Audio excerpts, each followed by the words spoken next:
کمیته ولایت‌های فوق‌العاده تاجیکستان خبر داد که روز 21 فوریه سال 2023 در قلمرو جمهوری اساساً در ولایت مختار کوهستان بدخشان 41 ترمه و یک سیل فرو ریخته است. از این شمار 38 ترمه‌اش در حدود راه‌های بین دهه‌های نویه روشن فرو ریخته است و به سبب گرم شدن هوا در پی برفباری شدید فروریزی ترمه‌ها همچنان ادامه دارد.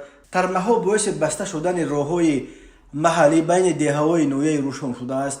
روز 21 فوریه تقریبا ساعت 2:22 دقیقه در کیلومتر 426 راه درواز ونج خوروغ در موضع بدره جماعت وادخود نویه ونج نیز ترمه فرآمد. راه را با کمک تکنیک مخصوص وزارت نقلیات تازه کردند و ساعت 17:05 دقیقه به حرکت نقلیات اجازه داده شد. تقریبا ساعت 16:30 دقیقه در کیلومتر 350 امین راه در حدود دهه عمرک جماعت قلعه خم به نویه درواز سیل آمد و راه را بست. راه را با کمک تکنیک مخصوص وزارت نقلیات تازه کردند و ساعت 18:48 دقیقه روای نقلیات در این قطعه راه از سر گرفته شد. کمیته ولایت‌های فوق‌العاده گفت خوشبختانه بر اثر این آفت‌ها کسی آسیب ندیده است.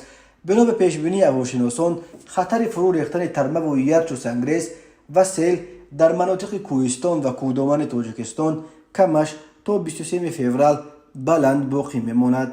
به این دلیل کمیته ولایت‌های فوق‌العاده از ساکنان خواسته است که در این روزها از سفرهای بدون ضرورت از جمله از رفتن به شکار و ماهیگیری، جمع‌آوری ایزان و چرانیدن چاروا در مناطق کوهستان حد الامکان خودداری ورزیده قاعده‌های بی‌خطری را جدیداً رعایت کنند. یادآور می‌شویم روز 15 و 16 فوریه سال 2023 بر اثر فروریزی ترمه‌ها در شهر خوروغ 15 نفر، در نویه ونج 2 نفر و یک دختر 16 ساله در نویه شغنان، همچنین یک راننده در راه دوشنبه خوجند زیر ترمه به هلاکت رسیدند.